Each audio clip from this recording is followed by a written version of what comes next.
Welcome to the Bringing Intimacy Back show. We're a show where we focus on connecting in relationships, but also connecting with oneself, because that's very critical in dealing with intimacy.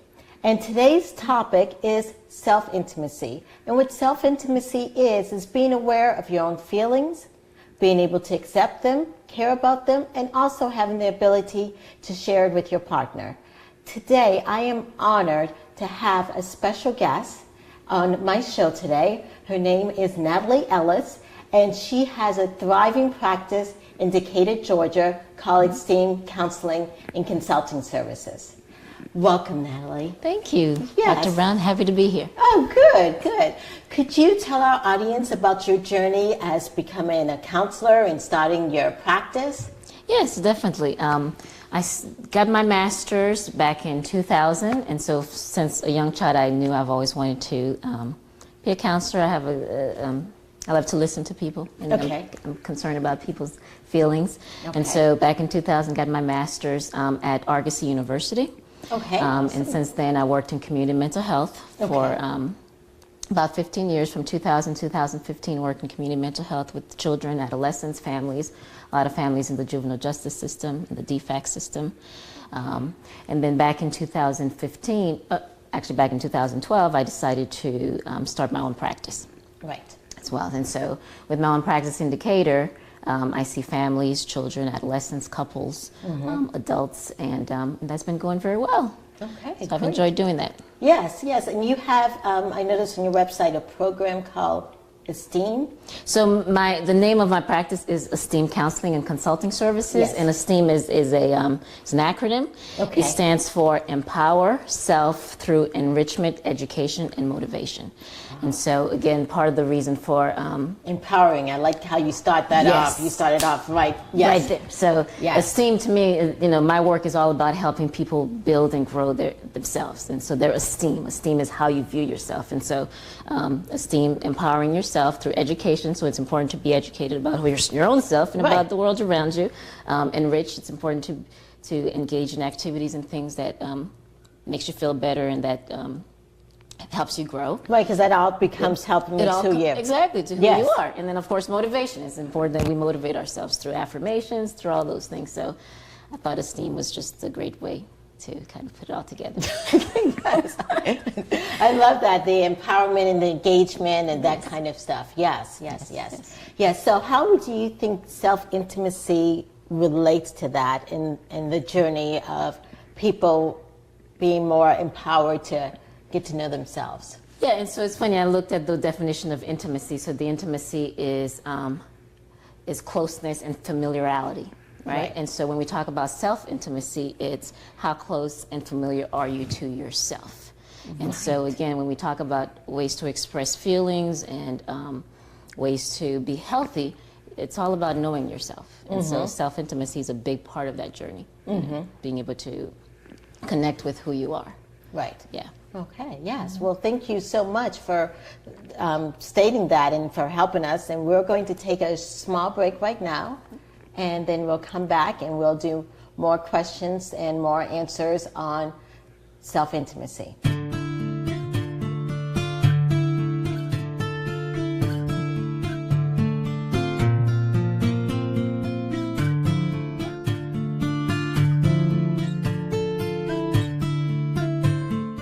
Feeling disconnected or alone? Trouble communicating or feeling understood?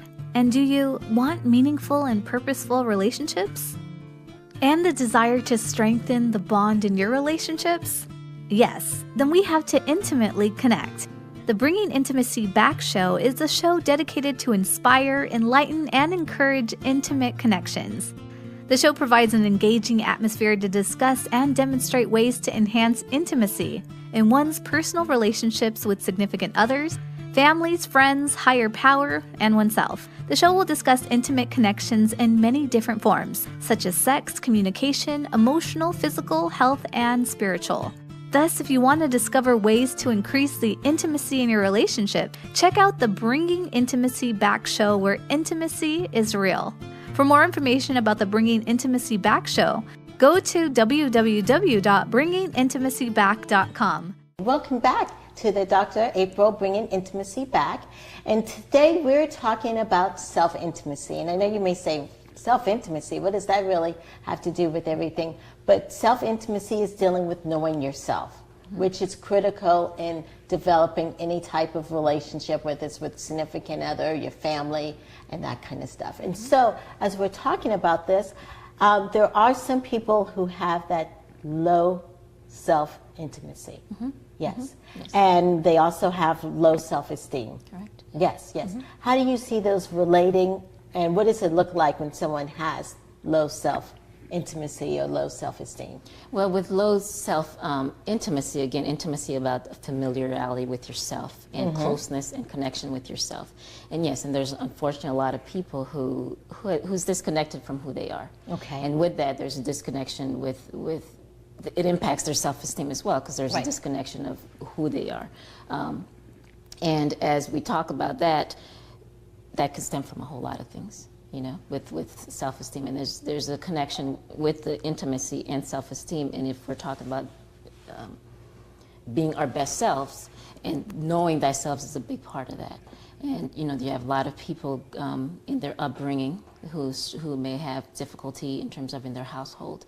And the interesting thing about intimacy and even with self-esteem, a lot of that stuff begins at embryo, you know. Right. When the mother connects with, when the baby's in the womb, the mother's connecting with that baby. There's a level of intimacy that's being formed there. And when that goes well, great. And unfortunately, we know there's times when that doesn't go well, which then could create the low self-intimacy and the low self-esteem. Okay. And then you have the child's born, and in their environment, if their environment doesn't support who they are, or the environment, it doesn't create safety or proper attachments, then that could impact self-esteem, and it could impact intimacy as well. Okay, and you're talking about some of the causes of low self-esteem, and you said like the environment when it doesn't support.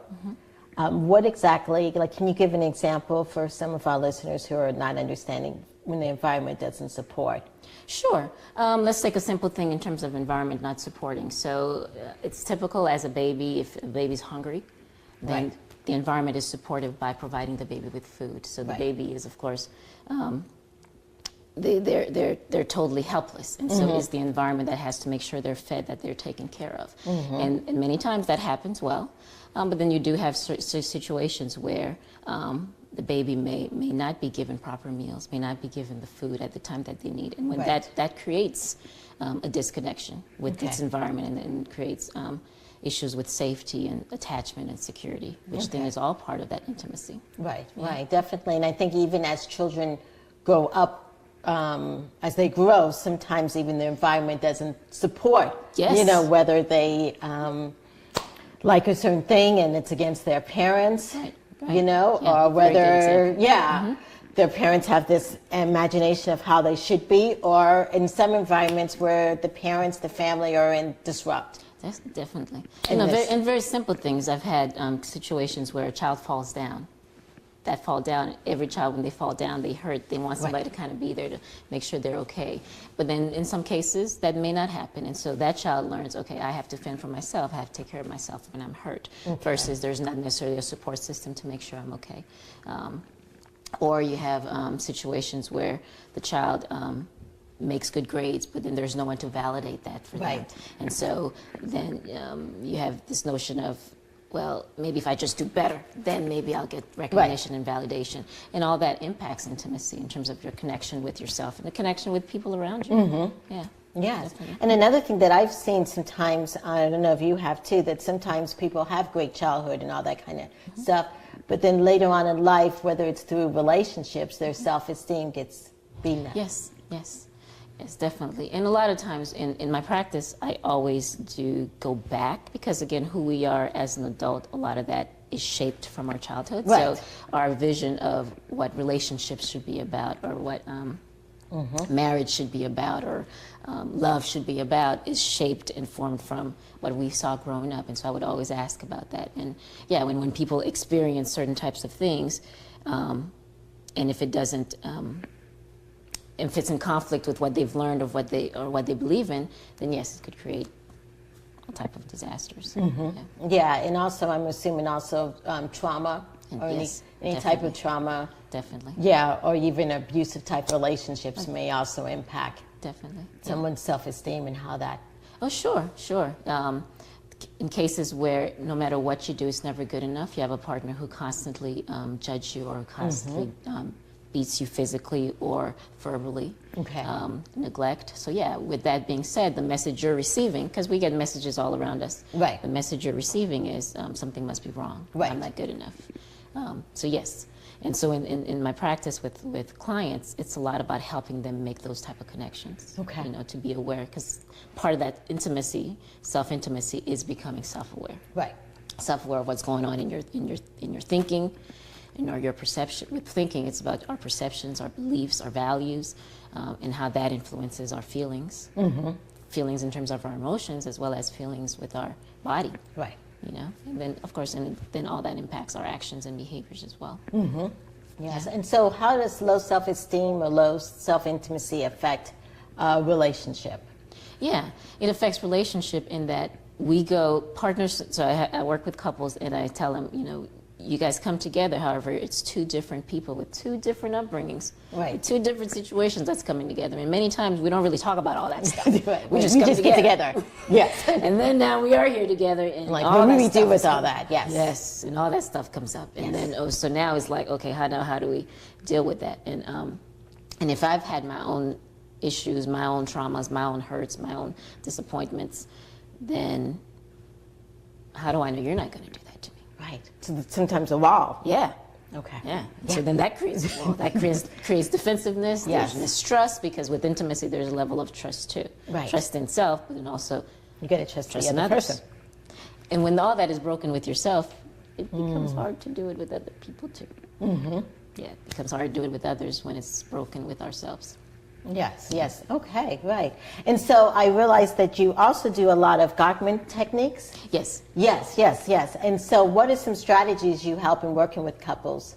So with Gottman, that was founded by John and Julie Gottman, one of the things they talk about is the sound relationship house. And with the sound relationship house, it's a structure of a house, and the foundation of it is about building love maps. Okay. And so with couples, we talk about building love maps, and like the other speakers were talking about, how do you rebuild when couples are going through stuff? Yes. It's about getting to know each other again, remembering the things that made you fall in love. Right. And so when you're building these love maps, it's about focusing on that. So the foundation is getting to know each other. Right.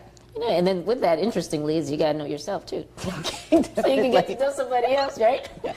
You know, somebody getting to know each other, and then the walls in that house is trust and commitment. Right. And then there's and then within that, you're helping clients how to resolve conflict, how to work through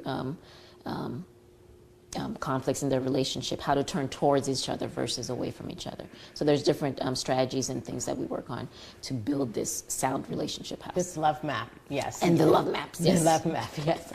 Well, thank you so much for providing that information. Right now, we're going to go take a small break, and when we come back, we're going to talk about tools and helping couples with low self-esteem increase their intimacy.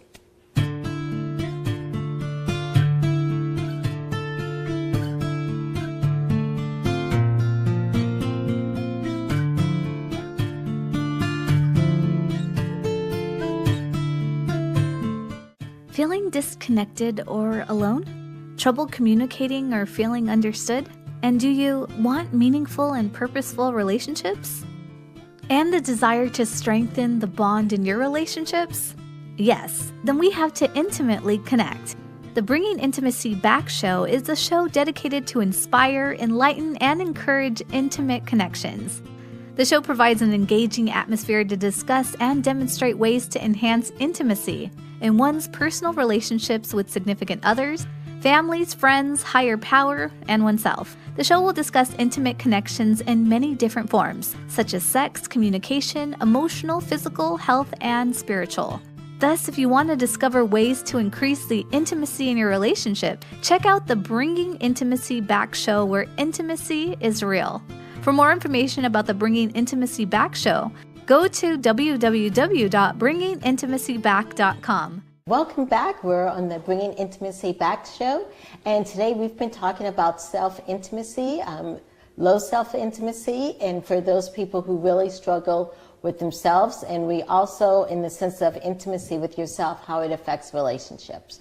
Well, right now we're in our toolbox segment, and our toolbox segment is giving tips and tools to our couples or people who are listening on how to increase intimacy. Okay. And so what kind of tools could you give our audience members? Sure. In regards to self-intimacy, a lot of it will be about taking time to figure out yourself. Okay. And so with that, one of the things I talk to clients about, there's this triangle, a cognitive triad per se, and on top there's thoughts, and then feelings, body sensations, and actions. And so one of the things I help clients do is try to work on becoming more aware of all these components, because we're Right. made up of all these things. A lot of times we're so not aware of our whole self.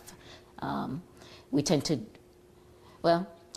we need to dissect more of ourselves. Right. And so our mind influences and our thinking influences our feelings. Right. And so people think many times, well, I just do and I just act, I just do these things. But helping people kind of say there's a connection with thought all of behind that. it. Yes. Yeah, and all of it is connected. And not only that, but it impacts our body too. Right. And so mental health, there's a strong relation with mental health and physical health. So helping people recognize that. And so with that, I tell clients to, identify a list of thoughts that you have, more so reoccurring thoughts that goes on, and seeing if there's any type of patterns. And so you have a lot of people with patterns such as, I'm not good enough. And that's a Those very common. negative self-talks. Yes. Yes. There's a lot of negative self-talks. And Yes. so once you kind of recognize the reoccurring patterns and then identify what's positive and what's negative. Right. And then with that, with the negative ones, okay, so what's behind that? With those negative patterns, what's the feelings associated with that? What's the actions associated with that? And then that creates the intimacy that we have with ourselves. Okay. Okay. And so helping people kind of be mindful of all those components of themselves and to become more aware of it and to track it better. And so I get a lot of clients who say, well, you know what? I was about to do this, but I thought about it. I was thinking about what I was feeling that moment and what was going on with my body. And with that, we're able to make the necessary changes, and we're able to better know ourselves, too, so we could be better. Right, definitely. Those thoughts and those negative self-talk and those negative thoughts definitely affect Yes. everything. And Yes. so I'm glad you mentioned that, because that is critical. Yes, yes. Yes, it and is. changing behaviors, actions, and working on your feelings. Yes, Yes, definitely. yes. So you have provided us with such great information. Yes. So if our audience members are out there listening and they want to know more information on how to get connected with you, what's the best way that they should connect with you? Sure. I do have a website, and my website is esteemcounselingservices.com, so they could connect me through the website. You could also contact me, Natalie Ellis, and my phone number is 678-732-7269. So that's another way to contact me as well. Okay, yes, well, definitely. Thank you so much for being on the show. I really appreciate it. And for the audience, you were listening to Bringing Intimacy Back. We were talking about self-intimacy and where intimacy is real here. And we will look forward to another show. Thank you.